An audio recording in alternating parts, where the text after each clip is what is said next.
E agora eu vou te mostrar algo ainda pior. O Moraes agindo de forma absolutamente autoritária, truculenta e brutalizando com o chefe de Estado. E pior, chefe de Estado da Argentina. Parece que o Alexandre de Moraes não está mais preocupado com a opinião internacional. Por quê? Ele está numa missão. A missão do Moraes é uma só: impedir Flávio de ganhar. Porque se o Flávio ganhar, acaba a vagabundagem. Eu quero mostrar para vocês que existe um pano de fundo por trás dessa decisão do Alexandre de Moraes. Essa decisão veio também como fumaça para desviar o foco de uma informação extremamente importante: fraude aqui no Brasil. Você entendeu a gravidade disso daqui?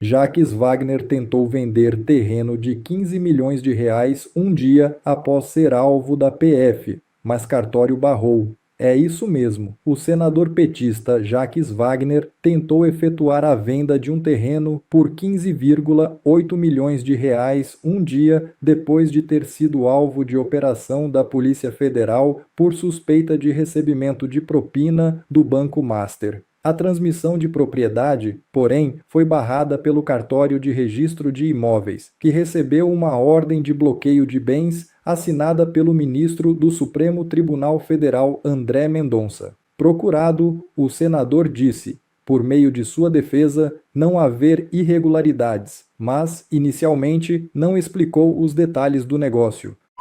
Flávio diz que Moraes faz advocacia administrativa e que mulher do ministro ganha para fingir que advoga. É isso mesmo.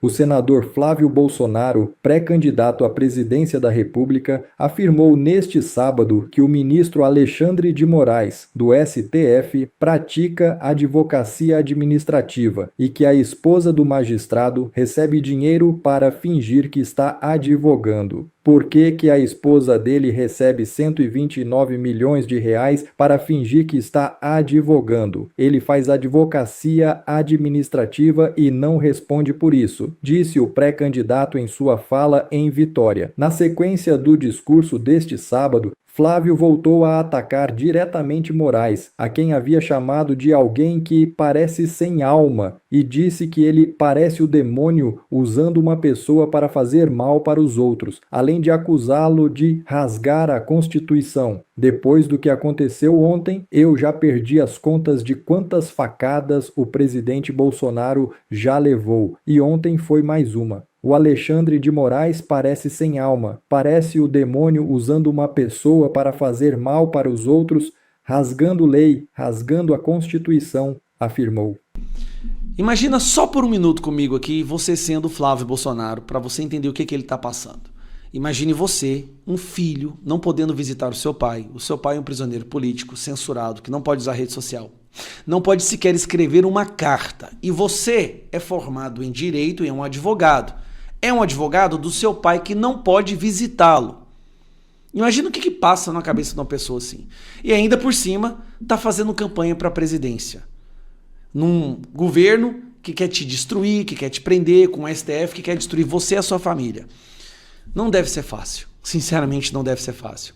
Acho que é por isso que ontem em Vitória, no evento lá em Vitória, o Flávio Bolsonaro meio que soltou os cachorros para cima do Alexandre de Moraes. E digo mais, eu acho que ele até se controlou bastante, foi até educado demais. Mas ele disse a verdade nessa fala dele, eu queria compartilhar com você. Aqui tem sangue de Bolsonaro nessa porra! Não pense que é fácil estar aqui hoje falando com vocês. Depois do que aconteceu ontem, eu perdi as contas de quantas facadas o presidente Bolsonaro já levou. Perdi. Ontem foi mais uma. Mas eu quero começar falando, agradecendo a vocês, e vocês vão entender por quê. Agradecendo a vocês de verdade. Porque ontem eu fui dormir muito indignado. Porque uma pessoa, que eu não digo nem Magno, o Alexandre de Moraes, não é que ele não tem coração. Ele parece sem alma. Parece uma potestade. Parece o demônio usando uma pessoa para fazer mal para os outros. Rasgando lei, rasgando Constituição. E é por isso que grande parte do povo brasileiro, este ano, só vai escolher senadores que são favoráveis ao impeachment do Alexandre de Moraes. Mas eu quero dar uma palavra para vocês, porque hoje vocês aquecem o meu coração de novo. Ontem eu fui dormir muito, mas muito bravo. Demônio, cara. Chamou o Alexandre de Moraes de demônio. Isso porque no dia 28 agora ele vai ter que ser ouvido pela Polícia Federal a mando do Alexandre de Moraes por uma crítica que ele fez ao Lula. Vim pra cá hoje triste, aí encontro vocês e não é discurso da boca pra fora. Isso me dá força e traz alegria de volta. Eu quero ler uns salmos com vocês, Salmos 30, versículo 5. O choro pode durar uma noite, mas a alegria vem pela manhã. E quando eu faço essa camisa com esse lema, trabalha e confia, que é o que está escrito na bandeira do Espírito Santo, é isso, gente. Vamos continuar trabalhando, fazendo a nossa parte. Vamos confiar em Deus, que quando a gente está dormindo, Ele está fazendo pela gente. E aí tem um outro versículo que também me ajuda hoje a estar aqui de pé, que é Josué 1:9. Seja forte e corajoso, não tenha medo nem se desanime, pois o Senhor, seu Deus, estará com você por onde você andar. E Ele está aqui hoje, Ele está com o nosso Brasil hoje, porque eu não vou baixar minha cabeça, eu não vou me intimidar. Isso vai me dar ainda mais força, ainda mais energia, porque aqui, ó, aqui tem sangue de Bolsonaro nessa porra. Cara, não deve ser fácil passar por tudo isso, ver o seu pai passando por isso. Bolsonaro acabou de passar por uma crise de soluço de 36 horas. 1 dia e meio soluçando sem parar. 1 dia e meio. E aí, o presidente da Argentina queria visitar o Bolsonaro, o Milei, e o Alexandre de Moraes negou. Lula, enquanto estava preso, recebeu a visita do Pepe Mujica, do Uruguai. Lula visitou Cristina Kirchner na Argentina, com ela presa em prisão domiciliar. Mas nós estamos diante do primeiro caso da história, tá? Isso é inédito, onde o ministro do STF proíbe qualquer tipo de comunicação com o prisioneiro, que está em cativeiro, não é nem um prisioneiro de prisão, não, é cativeiro. Não pode ter comunicação, ou seja, qualquer coisa que estiver acontecendo, se o Bolsonaro estivesse sendo torturado nesse momento, ninguém poderia ficar sabendo. O Flávio, ele é advogado do pai, ele defende o pai nos autos e não pode visitá-lo. Se você concorda com isso, você não entende o que é democracia. Se você assiste, se você vê isso e não fica revoltado, então me desculpa, você nasceu para viver numa ditadura. Saia daqui e vá para Cuba, então é lá que você tem que morar. Porque isso não existe, o que está acontecendo. A imprensa internacional está falando disso, até a imprensa esquerdista internacional está achando, peraí, o cara é preso e não pode receber visita dos filhos, não pode escrever carta, não pode receber visita de advogado. Tem uma coisa errada aí. Mas parece que o Alexandre de Moraes não está mais preocupado com a opinião internacional. Por quê? Ele está numa missão. A missão do Moraes é uma só: impedir Flávio de ganhar. Impedir que o Bolsonaro tenha influência nas eleições, porque se o Flávio ganhar, acaba a vagabundagem. Se a gente faz maioria no Senado, acaba esse cabaré, e desculpa, essa putaria que virou o STF, acaba. A gente coloca o Brasil nos eixos, e tudo que eles não querem é que o Brasil seja colocado nos eixos novamente, ele perca seus esqueminhas de viagens de jatinho, de contratos de 129 milhões de reais. É isso que eles não querem. Vocês sabem que comigo não tem arrego, eu não escondo nada, eu não deixo nada embaixo do tapete, eu mostro tudo mesmo. E eu quero mostrar para vocês que existe um pano de fundo por trás dessa decisão do Alexandre de Moraes, que proibiu que o presidente Jair Bolsonaro receba visitas políticas até o final das eleições. Todo mundo sabe que o presidente Bolsonaro está proibido de receber qualquer visita nos próximos 30 dias, seja de filhos, quaisquer visitas, e qualquer visita política até o final das eleições. Aí todo mundo está achando que essa decisão do Moraes é apenas para atacar o Bolsonaro, é apenas a vingança de sempre.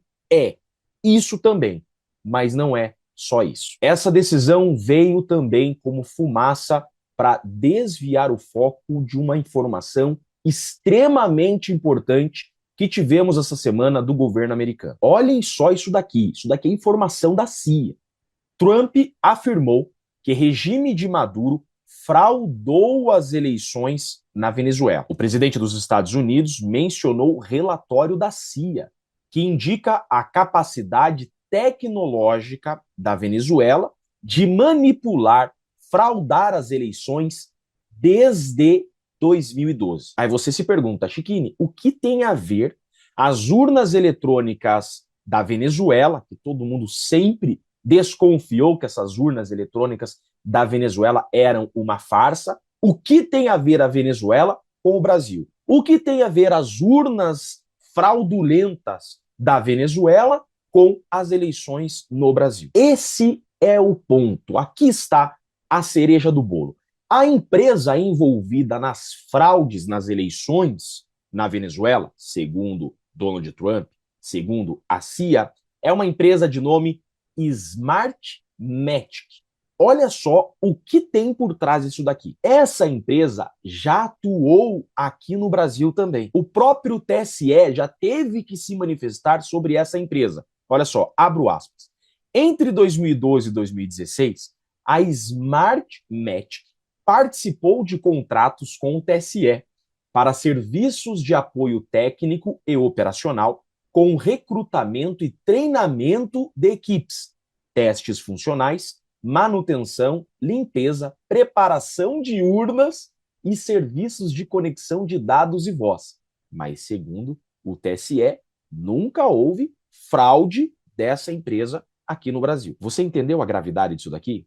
O presidente dos Estados Unidos acabou de dizer ao mundo que as urnas na Venezuela são urnas fraudulentas, que a Venezuela frauda eleições com essas urnas desde 2012, e a empresa que está por trás disso, essa Smartmatic, também já atuou no Brasil. Aí você entra no site dessa empresa. Olha o que você dá de cara. Olha só, empresa Smartmatic. Essa empresa que o Trump está denunciando, que a CIA denunciou.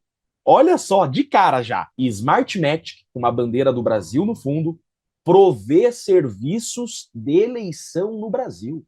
Maior mercado na América Latina. Abro aspas para a fala do Trump. Hoje estamos divulgando documentos que mostram que a CIA obteve informações sobre um plano específico para favorecer o regime corrupto de Maduro na Venezuela. E foi exatamente isso que aconteceu. Uma conspiração para fraudar digitalmente as eleições de 2020 em seu próprio país. A empresa que a CIA denunciou é essa empresa aqui, que no próprio site diz que atua no Brasil. Aí o G1, a Globo, já saiu atacando o Trump por causa disso. Acusações falsas sobre fraude eleitoral em Venezuela reaparecem em discurso de Trump. Vocês estão vendo alguém da imprensa tradicional, da velha imprensa, repercutindo essa fala do Trump? Não, não estamos vendo. Por quê? Porque, de repente, veio uma decisão que tomou os noticiários. Donald Trump proibiu o presidente Bolsonaro de receber visitas até depois das eleições. Pior do que isso, olha essa daqui. Moraes negou o pedido de Bolsonaro para receber visita de Milei, o presidente da Argentina. Todo mundo sabe, ser de direita, um grande parceiro do Trump e um grande parceiro do presidente Bolsonaro. Essa decisão do Alexandre de Moraes é, sem dúvidas, a maior interferência na história do Brasil no pleito eleitoral, sem sombra de dúvidas. Mas é também uma decisão para desviar o foco. Isso, sem sombra de dúvidas, também. Fato é que, discutindo urnas ou não, está havendo um favorecimento para a eleição do Lula. Isso é óbvio. Lula deu entrevista na prisão, Lula recebeu mais de 500 visitas da prisão, Lula escreveu trocentas cartas da prisão, Lula pôde apoiar o Haddad como ele quis, ele recebia o Haddad todo dia na cadeia. Agora, o presidente Bolsonaro não pode mais receber ninguém até depois das eleições. Por quê? Até depois das eleições. Para atrapalhar a eleição, obviamente, do Flávio Bolsonaro. Está muito claro para quem tem pelo menos um neurônio o motivo real dessa decisão do Alexandre de Moraes, né? Tampar o sol com a peneira, colocar esse pronunciamento do Trump embaixo do tapete, atrapalhar a eleição do Flávio e ajudar o Lula à reeleição. Óbvio, é por isso que Moraes está decidindo como está. Tá bom, Chiquini, mas a gente vai ficar apontando erros, e daí? E daí que ano que vem nós estamos no Congresso. E daí que ano que vem nós vamos colocar o dedo nessa ferida. É por isso que eu sou pré-candidato a deputado federal pelo Paraná, para a gente parar de ficar só apontando os erros e começar a agir. Eu vou começar a agir contra essa gente. Ninguém aguenta mais e alguém com coragem tem que colocar o dedo nessa ferida. E eu mesmo vou. Eu sou Jeffrey Chiquini e deixo aqui um grande e forte abraço a todos. O Moraes proibiu o presidente da Argentina de visitar o Bolsonaro. Mais cedo eu te mostrei como que o Moraes vetou todas as visitas ao Bolsonaro durante o período eleitoral. E agora eu vou te mostrar algo ainda pior. O Moraes agindo de forma absolutamente autoritária, truculenta e brutalizando com o chefe de Estado. E pior, chefe de Estado da Argentina, que é o segundo país mais importante da América do Sul, depois do próprio Brasil, e uma nação irmã, amiga nossa. Sim, gente, ele barrou a visita ao Bolsonaro de um presidente em exercício, Javier Milei, da Argentina. E eu vou te mostrar por que isso é a definição de 2 pesos e 2 medidas. Porque o Lula, quando esteve preso, ele pôde receber exatamente o tipo de visita que agora proíbem para o Bolsonaro de receber. Vem comigo que eu vou te mostrar essa história, porque o presidente argentino, ele tinha uma visita marcada para o próximo sábado, dia 25, às 4 da tarde, junto com o chanceler da Argentina e da própria irmã, que é a secretária-geral da presidência. Era uma comitiva oficial de um chefe de Estado. E o Moraes aí foi lá e negou. Olha o que ele escreveu aqui na decisão, lê aí comigo. Julgo prejudicado o pedido, uma vez que, salvo as visitas permanentes médicas, fisioterapêuticas e dos advogados, as demais visitas estão suspensas pelo prazo de 30 dias. A regra que ele criou ontem, do nada, caiu com uma luva para impedir que um presidente estrangeiro prestigiasse o Bolsonaro. A defesa ainda bem que foi lá e tentou, argumentou que era uma visita de Estado.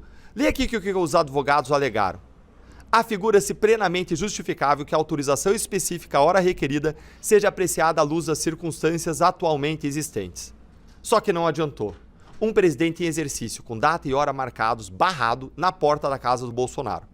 Quando quem estava lá preso era o Lula, aí, meus amigos, esse mesmo sistema não só permitiu, como recebeu numa boa uma visita do mesmo tipo. Em 2018, Lula preso em Curitiba, bons tempos, recebeu o ex-presidente do Uruguai, o José Mujica.